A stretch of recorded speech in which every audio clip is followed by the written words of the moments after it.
Live 24/7. This is AGT Live 24/7. All media friends, আজকে আমরা ত্রিপুরা প্রদেশ যুব কংগ্রেসের পক্ষ থেকে যে প্রেস কনফারেন্সের বার্তা আপনাদেরকে দিয়েছি, এই প্রেস কনফারেন্স করার পেছনে মূলত এই রাজ্যের বেকারত্বের ওপর আমরা দেখছি দিন দিন এই রাজ্যের বেকারত্ব এক বৃহৎ আকার ধারণ করছে। এক বৃহৎ পাহাড়ের মতন স্তূপ এই রাজ্যের বেকারত্বর দিকে এগিয়ে যাচ্ছে। কিন্তু তৎসাথে আমরা দেখছি রাজ্যের মুখ্যমন্ত্রী এবং তার সাথে অন্যান্য মন্ত্রীরা বিভিন্ন মঞ্চে রাজ্যের যুবকদের এবং রাজ্যবাসীকে বিভ্রান্ত করার জন্য নানান রকম তথ্য দিচ্ছে। কখনো বলছে 13,000 চাকরি হয়েছে, কখনো বলছে 18,000 চাকরি হয়েছে, বা কখনো বলছে 16,000 চাকরি হয়েছে। কোনোটার সঙ্গে কোনোটার মিল নেই। প্রশ্ন যে সঠিক কোনটা, কতগুলো চাকরি আদৌ দেওয়া হয়েছে, কতগুলো চাকরি বৈধ, কতগুলো চাকরিকে অবৈধ করে দেওয়া হয়েছে। আমরা দেখছি যে দিনের পর দিন রাজ্যের যুবকরা চাকরি না পেয়ে নেশাতে আবদ্ধ হচ্ছে, এবং তৎসাথে আমরা কিছু কিছু প্রিন্ট মিডিয়ার দ্বারা দেখতে পাই যে এই নেশা বাণিজ্যের সাথে কোথাও না কোথাও এই ভারতীয় জনতা পার্টির নিমকি নেতারা সরাসরিভাবে যুক্ত। তার তীব্র নিন্দা এবং ধিক্কার ত্রিপুরা প্রদেশ যুব কংগ্রেস জানায়। আজকের এই প্রেস বিবৃতিতে বিস্তারিত আপনাদেরকে এই রাজ্যের বেকারত্বের সমস্যা নিয়ে বক্তব্য রাখবেন আমাদের ত্রিপুরা প্রদেশ যুব কংগ্রেসের যুবনেতা শাহজাহান ইসলাম।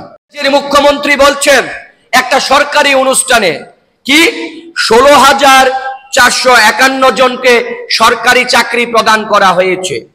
ঠিক 28 এপ্রিল আবার আমাদের রাজ্যের মুখ্যমন্ত্রী বলছেন যে না, আমাদের রাজ্যে সরকারি চাকরি দেওয়া হয়েছে 16,942টি।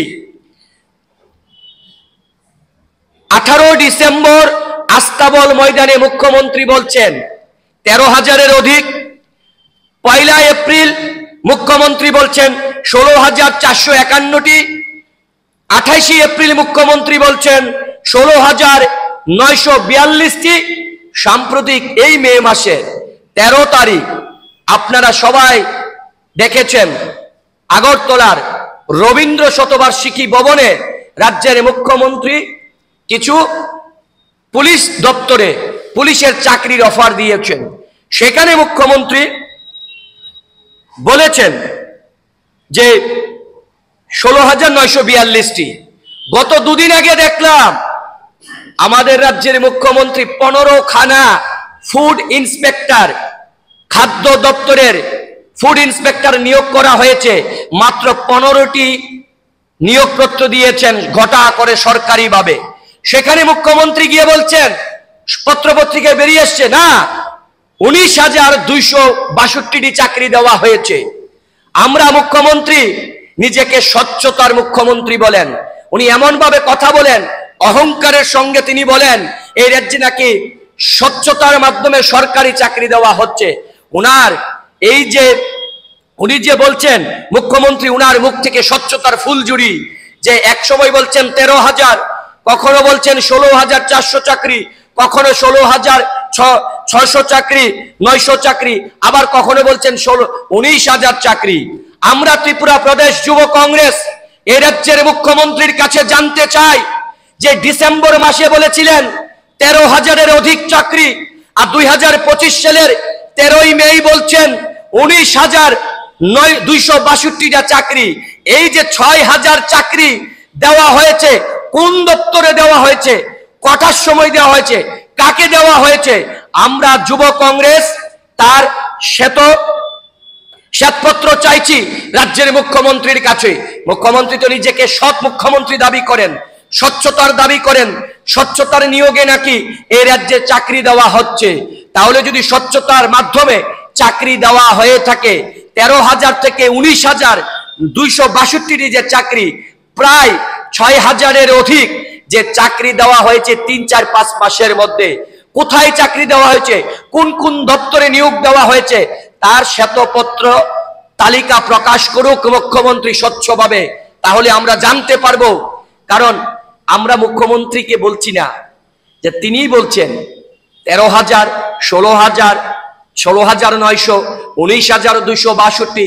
তাহলে যদি আমরা 19,262টা এই যে চাকরির অফার দেওয়া হয়েছে, এটাকে যদি আমরা সত্য ধরে নেই, এই যে 19,262টা চাকরি, আপনাদেরকে মনে রাখতে হবে এটা যারা আউটসোর্সিং এর মাধ্যমে চাকরি করেন, ইনক্লুসিং অফ আউটসোর্সিং, এটা সহকারে, এবং এর মধ্যে ডাইন এন্ড হার্নেসও আছে।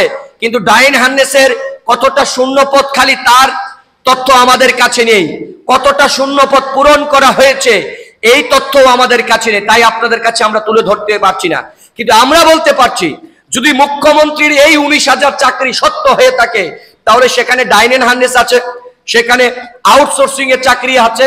তাহলে এই শ্বেতপত্র তালিকা প্রকাশ করুক রাজ্যের মুখ্যমন্ত্রী।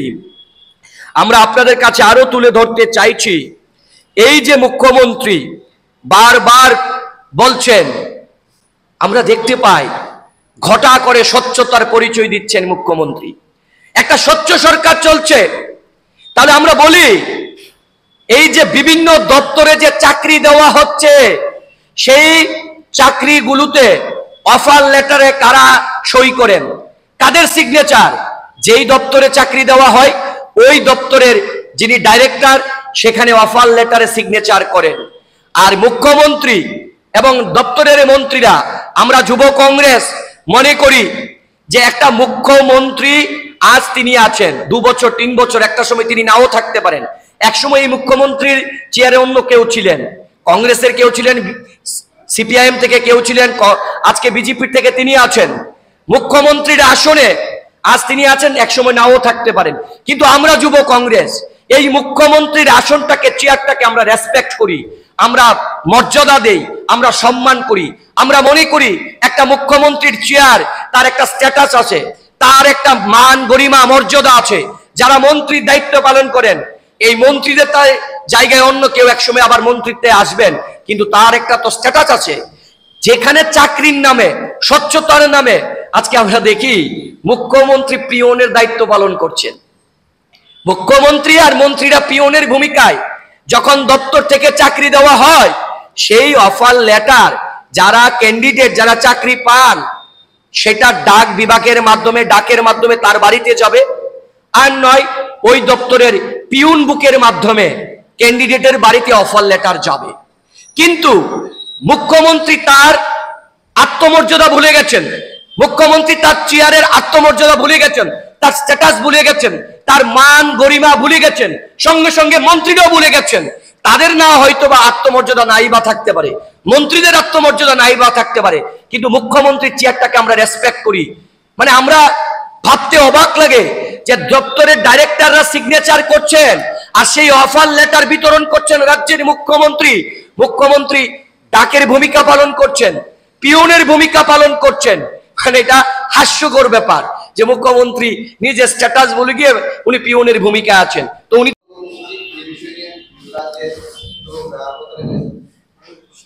যুব কংগ্রেস বরাবরই এই রাজ্যের যুবকদের স্বার্থ নিয়ে আমরা কথা বলে যাচ্ছি।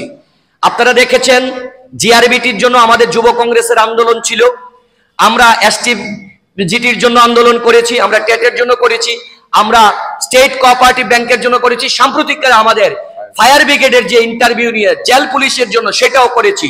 আমরা আজকের সাংবাদিক সম্মেলনের মাধ্যমে শুধু মুখ্যমন্ত্রীর কাছে জানতে চেয়েছি যে উনি যে একসময় এক এক কথা বলছেন, একসময় 13,000, 16,000, 16,900, এখন 19,000 বলছেন, কোন তথ্যটা সত্য সঠিক তার শ্বেতপত্রিকা পত্র তালিকা প্রকাশ করার জন্য। কারণ মুখ্যমন্ত্রী তো নিজেকে স্বচ্ছতা বলছেন, স্বচ্ছতার প্রতীক বলছেন, এটার জন্য আমরা চেয়েছি যদি মুখ্যমন্ত্রী সৎ সাহস থাকে, নিজেকে স্বচ্ছ মুখ্যমন্ত্রী দাবি করেন, তাহলে তার শ্বেতপত্র তালিকা প্রকাশ করুক। আর যুবকদেরকে নিয়ে আপনি যেটা বলেছেন, যদি আমাদের এই দাবি না মানা হয় তাহলে নিশ্চয়ই যুব কংগ্রেস আগামী দিনে বৃহত্তর আন্দোলনে ঝাঁপাবে। রাজ্যের যুবকদের হয়ে যুব কংগ্রেস বিগত দিনও কথা বলেছে, আজকের দিনও কথা বলছি, আগামী দিনও আমরা যুব কংগ্রেস এই রাজ্যের শিক্ষিত বেকার যুবক যুবতীদের স্বার্থ নিয়ে আমরা কথা বলবো। ত্রিপুরা প্রদেশ যুব কংগ্রেসের ডাকে সাড়া দিয়ে আজকের এই সাংবাদিক সম্মেলনে উপস্থিত রাজ্যের সকল ইলেকট্রনিক মিডিয়ার বন্ধুরা এবং উপস্থিত সকল প্রিন্ট মিডিয়ার বন্ধুরা, আজকের এই ডাকে যারা সাড়া দিয়ে এসছেন যুব কংগ্রেসের পক্ষ থেকে সকলকে আন্তরিক অভিনন্দন এবং প্রাণভরা ভালোবাসা জানাই। আজকের এই সাংবাদিক সম্মেলনে উপস্থিত আছেন ত্রিপুরা প্রদেশ যুব কংগ্রেস সভাপতি নীলকমল সাহা, উপস্থিত আছেন জেলা যুব কংগ্রেস সভাপতি বিপ্লব ঘোষ, উপস্থিত আছেন বরদোয়ালি ব্লক যুব কংগ্রেস সভাপতি ডক্টর পার্থপ্রতিম দত্ত। আজ যে বিষয় নিয়ে আপনাদের কাছে সাংবাদিক সম্মেলনে কথা বলা বা আপনাদেরকে ডাকা, নিশ্চয়ই সাংবাদিক বন্ধুরা আপনারা অবগত আছেন, এই রাজ্যে গত 7 বছর ধরে একটা ডবল ইঞ্জিনের সরকার চলছে। যেই ডবল ইঞ্জিন সরকারের নাম বিজেপি। এই 7 বছরের ডবল ইঞ্জিন সরকারের শাসনে 2 বার রাজ্যের মুখ্যমন্ত্রীর পরিবর্তন হয়েছে। এই ডবল ইঞ্জিনের সরকার রাজ্যের বিভিন্ন প্রান্তে সরকারি অনুষ্ঠানে সাংবাদিকদের মুখোমুখি হয়ে আমাদের রাজ্যের বর্তমান যিনি মুখ্যমন্ত্রী ডক্টর মানিক সাহা, তিনি এই রাজ্যের বেকার সমস্যার সমাধান নিয়ে কথা বলেন।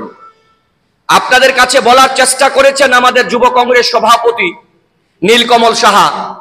আমি আপনাদের কাছে বলবো যে আমাদের রাজ্যে বর্তমানে আমরা ভারতবর্ষের উত্তর পূর্বাঞ্চলের ছোট্ট একটি পাহাড়ি রাজ্যে বসবাস করি, যে রাজ্যের জনসংখ্যা প্রায় 40-42 লক্ষ হবে। তার মধ্যে বর্তমান সরকারের দেওয়া তথ্য অনুযায়ী এই রাজ্যে নাকি 7.5 লক্ষ বেকার আছেন। তার মধ্যে আমরা দেখতে পাচ্ছি আমাদের রাজ্যে প্রতিদিন প্রতিনিয়ত বছরের পর বছর বেকারত্বের জ্বালায় ভুগছেন আমাদের রাজ্যের শিক্ষিত বেকার যুবক যুবতীরা। এই ডবল ইঞ্জিন সরকার এই বেকারত্বটাকে মিটিয়ে দেওয়ার জন্য, বেকারত্বের যে বৃদ্ধি পাওয়া তার সমস্যার সমাধানের জন্য রাজ্য সরকারের কোনো ভূমিকা আমরা দেখতে পাচ্ছি না। একদিকে শূন্যপদ বৃদ্ধি পাচ্ছে, এই রাজ্যে নেই কলকারখানা, এই রাজ্যে নেই সরকারের দেওয়া কোনো কর্মসংস্থান।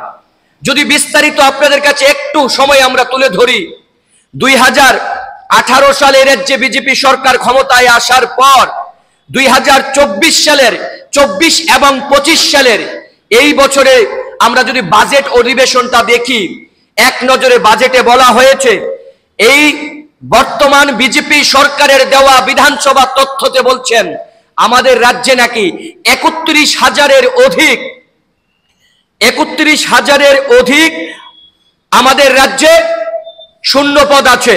31,437টি শূন্য পদ আছে। তার মধ্যে যদি আমরা যতটা তথ্য আমরা সংরক্ষণ করতে পেরেছি, আমরা তথ্য নিতে পেরেছি, তার মধ্যে এই 31,437টা শূন্য পদ সরকার বলছেন, তার মধ্যে যারা চাকরি অবস্থায় মারা গিয়েছেন, যারা মৃত হয়েছেন, তার মধ্যে ডাইনিং হার্নেস আছে, সেই তথ্যটা আমাদের কাছে নেই। তাই আমরা আপনাদের কাছে সেই তথ্যটা দিতে পারবো না। 31,000 থেকে সেটা বেশি হবে। তার মধ্যে এখনো পর্যন্ত এই 7 বছরে এই ডবল ইঞ্জিন সরকারের শাসনে বহু সরকারি কর্মচারী সরকারের অবৈধ কাজে সাড়া না দিয়ে মানসিক চাপ তাদের উপর সৃষ্টি করা হতো। সেই প্রেসারে আমাদের রাজ্য থেকে প্রায় 2000-এর অধিক আমাদের রাজ্যে যারা সরকারি কর্মচারী, যারা স্বেচ্ছায় চাকরি থেকে অবসর নিয়েছেন, যেটা বলা হয় বিআরএস, সেই তথ্যটা যদি আমরা তুলে ধরি অনেক অধিক হবে। যদি আমরা আপনাদের কাছে বিস্তারিত আবার বলি, সাম্প্রতিক কালে 2025 এবং 26-এর এই বাজেট অধিবেশনে আমাদের ত্রিপুরা বিধানসভার যিনি সম্মানিত বিধায়ক, প্রাক্তন প্রদেশ কংগ্রেস সভাপতি, বর্তমান সর্বভারতীয় কংগ্রেস ওয়ার্কিং কমিটির যিনি স্থায়ী আমন্ত্রিত সদস্য বিধায়ক সুদীপ রায় বর্মন, এইবারের বাজেট অধিবেশনে রাজ্য সরকারের কাছে জানতে চেয়েছিলেন যে আমাদের রাজ্যে কতটা শূন্য পদ আছেন। বর্তমান ত্রিপুরার অর্থমন্ত্রী তিনি বিধানসভায় দাঁড়িয়ে বলেছেন 31,000-এর অধিক আমাদের রাজ্যে নাকি শূন্য পদ আছে। তার মধ্যে আমরা যা তথ্য পেয়েছি, এই বর্তমান যিনি ডক্টর মানিক সাহা রাজ্যের মুখ্যমন্ত্রী, তিনি প্রায় 32 থেকে 33 খানা দপ্তর চালাচ্ছেন। তার মধ্যে 15 থেকে 16টা দপ্তরের তালিকা দিয়েছেন রাজ্য বিধানসভায় দাঁড়িয়ে রাজ্যের অর্থমন্ত্রী। সেখানে 16টা থেকে 15টা যে দপ্তরের তালিকা, সেখানে বলা হয়েছে যে 31,000-এর অধিক। আরো 15-16টা দপ্তরের কোনো তালিকা তথ্য দিতে পারেননি বর্তমান অর্থমন্ত্রী। এখন আমাদের প্রশ্ন, আপনাদের মাধ্যমে রাজ্যের মুখ্যমন্ত্রীর কাছে আমরা জানতে চাই, এর আগে যিনি মুখ্যমন্ত্রী ছিলেন তিনি ছিলেন একজন অর্ধশিক্ষিত মুখ্যমন্ত্রী, বর্তমান মুখ্যমন্ত্রী একজন ডাক্তার। আমরা ভেবেছিলাম একজন শিক্ষিত, উচ্চ শিক্ষিত ডাক্তার এই রাজ্যের একজন মুখ্যমন্ত্রীর দায়িত্ব পালন করছেন, তিনি হয়তো ভদ্র স্বচ্ছতার পরিচয় দেবেন। আমরা দেখেছি সাম্প্রতিক কালে, আপনাদের কাছে তথ্যটা তুলে ধরি, 2024 সালের 18ই ডিসেম্বর আস্তাবল ময়দানে একটা সরকারি অনুষ্ঠানে, খেলো ত্রিপুরা প্যারা গেমস অনুষ্ঠানে রাজ্যের মুখ্যমন্ত্রী ডক্টর মানিক সাহা বলেছেন এই রাজ্যে নাকি 13,000-এর থেকে একটু বেশি সরকারি চাকরি প্রদান করা হয়েছে। বেশ ভালো কথা। ঠিক একই মুখ্যমন্ত্রী আবার 2025 সালের 28শে এপ্রিল তিনি বলছেন, যদি আমরা তথ্যটা তুলে ধরি, 1 এপ্রিল, মুখ্যমন্ত্রীটা ছেড়ে দেখ না, উনি মুখ্যমন্ত্রীর মর্যাদা তো উনি রাখুক না। তো আমরা আপনাদের কাছে তুলে ধরতে চাইছি যে আমাদের রাজ্যে এই যে মুখ্যমন্ত্রী এক এক সময় এক এক ধরনের তথ্য দিয়ে যাচ্ছেন, এই যে অসত্য তথ্য মুখ্যমন্ত্রী প্রকাশ করছেন, এটা নিন্দা আমরা জানাই। আমরা বেকার সমাজের দৃষ্টি আকর্ষণ করি, রাজ্যের যুব সমাজের দৃষ্টি আকর্ষণ করি যে মুখ্যমন্ত্রী বা এই সরকার যুব সমাজের সঙ্গে, রাজ্যের বেকারদের সঙ্গে প্রতারণা করছেন। তারা এক এক সময় এক এক তথ্য দিয়ে যাচ্ছেন। আমরা দেখেছি সাম্প্রতিক কালে যে বিভিন্ন সময় আমরা দেখি আমাদের মাননীয় বিধায়করা, বিশেষ করে আমাদের মাননীয় বিধায়ক সুদীপ রায় বর্মন প্রায় বিধানসভার অধিবেশনে উনি রাজ্যের বেকারদের হয়ে কথা বলেন। তিনি বারবার বলেন যে রাজ্যের বেকারদের কাছ থেকে যখন ইন্টারভিউ নেওয়া হয় তখন দেখা যায় 2 বছর, 3 বছর, 4 বছর, 2.5 বছর, 3.5 বছর হয়ে যায়, সেখানে ইন্টারভিউ নেওয়ার পর নিয়োগপত্র দেওয়া হয় না, তাদেরকে চাকরির অফার দেওয়া হয়, চাকরির অফার লেটার দেওয়া হয় না। এই যে 2 বছর, 2.5 বছর, 3 বছর, 4 বছর চলে যাচ্ছে তাদের জীবন থেকে, তা কি ফিরিয়ে দিতে পারবেন বিজেপি সরকার?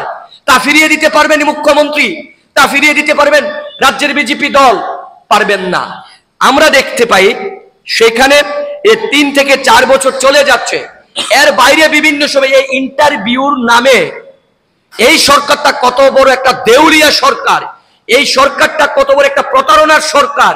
বিভিন্ন সময় বিভিন্ন দপ্তরের ইন্টারভিউর নামে তারা বেকারদের কাছ থেকে টাকা তুলে নিয়ে যাচ্ছে।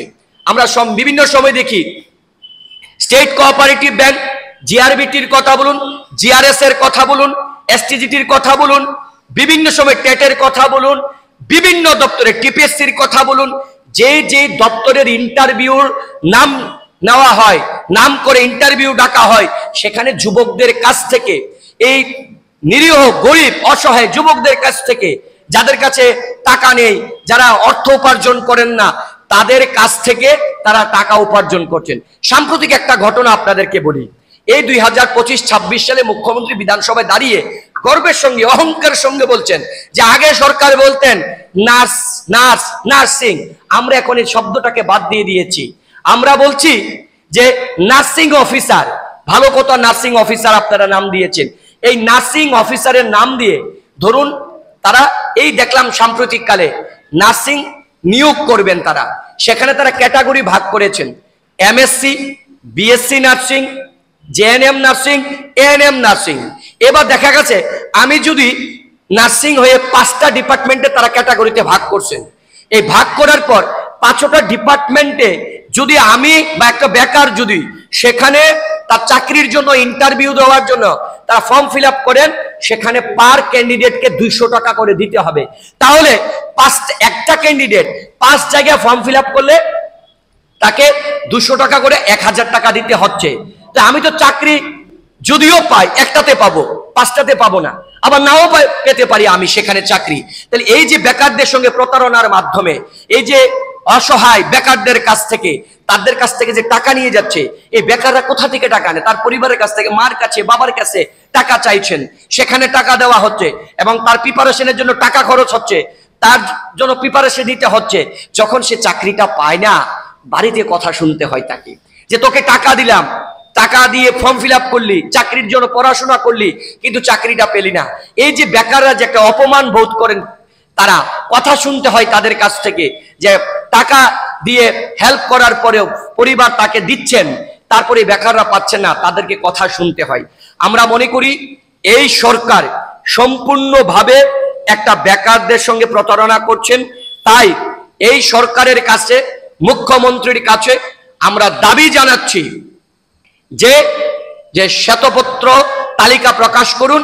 আর দ্বিতীয় দাবি আমাদের যুব কংগ্রেসের, এখন থেকে রাজ্য সরকার যতগুলো ইন্টারভিউর জন্য কল করবেন, যতগুলো ইন্টারভিউর বিজ্ঞপ্তি দিবেন, এই রাজ্যের শিক্ষিত বেকার যুবক যুবতীরা যেই ইন্টারভিউতে বসবেন, সেখানে সরকার যাতে তাদের কাছ থেকে কোনো রকমের ফি আদায় না করেন, ফি মুক্ত ইন্টারভিউ নিতে হবে আমাদের রাজ্যের শিক্ষিত বেকার যুবক যুবতীদের কাছ থেকে। এটা ত্রিপুরা প্রদেশ যুব কংগ্রেস রাজ্য সরকারের কাছে আমরা দাবি জানাচ্ছি। এটাই বলার জন্য আজকে আপনাদেরকে সাংবাদিক সম্মেলনে আমরা ডেকেছি। যদি আপনাদের কোনো প্রশ্ন থাকে প্রশ্ন করতে পারেন।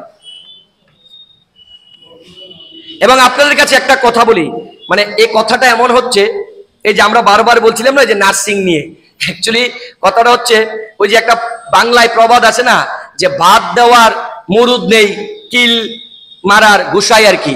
এই যে বেকারদের সঙ্গে যে প্রতারণা করছেন, এই যে বেকারদের সঙ্গে প্রতারণা বিভিন্ন দপ্তরের নামে। আপনাদের আরেকটা প্রশ্ন আমরা ভুলে গিয়েছি, সেটা তুলে ধরছি 1 মিনিটের মধ্যে। এই যে স্টেট কোঅপারেটিভ ব্যাংক, সেখানে এক্সাম নেওয়া হলো, এ রাজ্যের একটি যুবক মারা গেল, তার মৃত্যু হলো, সরকার বলছেন স্বচ্ছতার মাধ্যমে নিয়োগ হবে। বর্তমান দেখলাম স্টেট কোঅপারেটিভ বলছে সেখানে নাকি পরীক্ষার মধ্যে স্বচ্ছতা ছিল না, আবার নাকি পুনরায় নেওয়া হবে। সেম জেল পুলিশ, সেম আপনার ফায়ার ব্রিগেডে পরীক্ষা নেওয়ার পর সেখানে বলছেন অবৈধভাবে সেখানে পরীক্ষা নেওয়া হয়েছে। আরে পরীক্ষাটা নিল কে? রাজ্যে বিজেপি সরকার, ডবল ইঞ্জিনের সরকার। পরীক্ষা আপনারা নিচ্ছেন, বিজ্ঞপ্তি আপনারা দিচ্ছেন। 2019 সালে জিআরএস এর ইন্টারভিউ নেওয়া হলো, 2025 সাল শেষের দিকে চলছে, এখন অব্দি চাকরি দেওয়া হয়নি। এখনো পর্যন্ত এসটিজিটি 2022 সালে পরীক্ষা নেওয়া হয়েছে, এখনো এসটিজিটি চাকরি ছাড়া হচ্ছে না। বলছেন অবৈধভাবে নাকি পরীক্ষা নেওয়া হচ্ছে, কোর্টে মামলা চলছে। আরে সরকার আপনাদের মামলার মীমাংসা আপনারা করুন। কেন বেকারদেরকে সেখানে হেনস্থার শিকার হতে হবে? কেন বেকারদের জীবন থেকে 2 বছর 3 বছর 4 বছর করে তার জীবন থেকে, তার চাকরির জীবন থেকে চলে যাবে? তার দায়ভার কি রাজ্য বিজেপি সরকার নেবেন, মুখ্যমন্ত্রী নেবেন কিনা? এই প্রশ্নগুলো আমরা যুব কংগ্রেসের পক্ষ থেকে আজকের এই সাংবাদিক সম্মেলনের মাধ্যমে রাখছি। ধন্যবাদ সমস্ত সাংবাদিক বন্ধুদেরকে যুব কংগ্রেসের ডাকে আজকের এই সাংবাদিক সম্মেলনে সাড়া দিয়ে আসার জন্য।